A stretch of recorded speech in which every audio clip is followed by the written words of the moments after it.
Assalamualaikum guys, welcome to my another new video.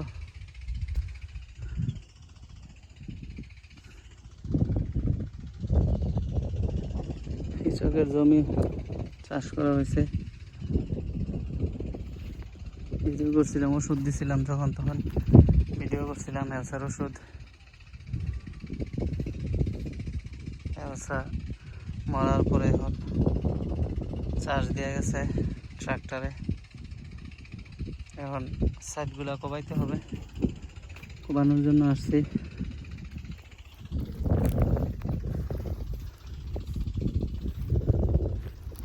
কোবাইতেছে, কোবানোর পরে আরেকটা চাষ দিয়ে ধান বাবাইসা ধান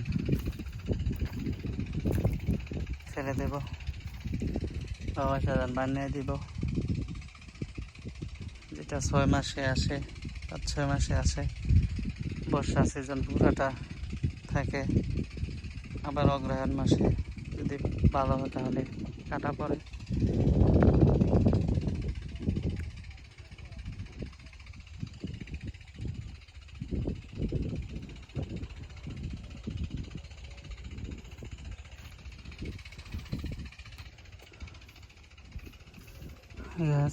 এই যে পর্যন্ত শেষ হয়েছে কোবানি,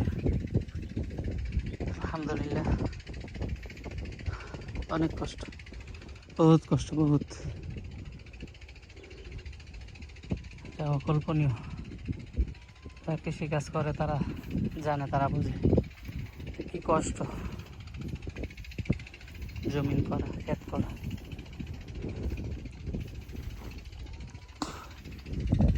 আমি কোবাইছি,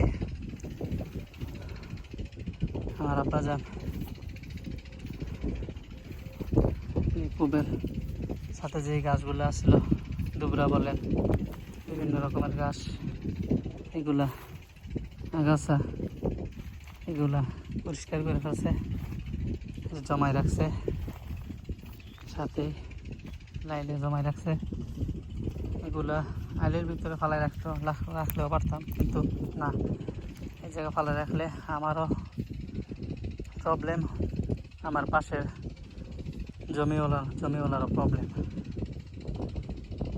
কারণ হচ্ছে মানুষ এই আইল দিয়ে হাঁটবে, তখন মানুষের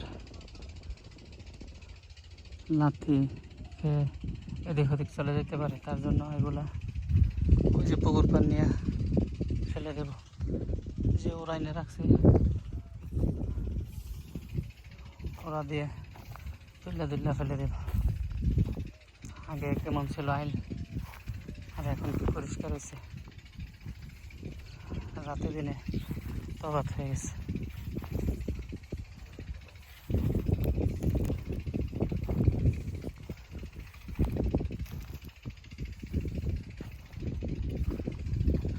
আব্বা পরিষ্কার করতেছে।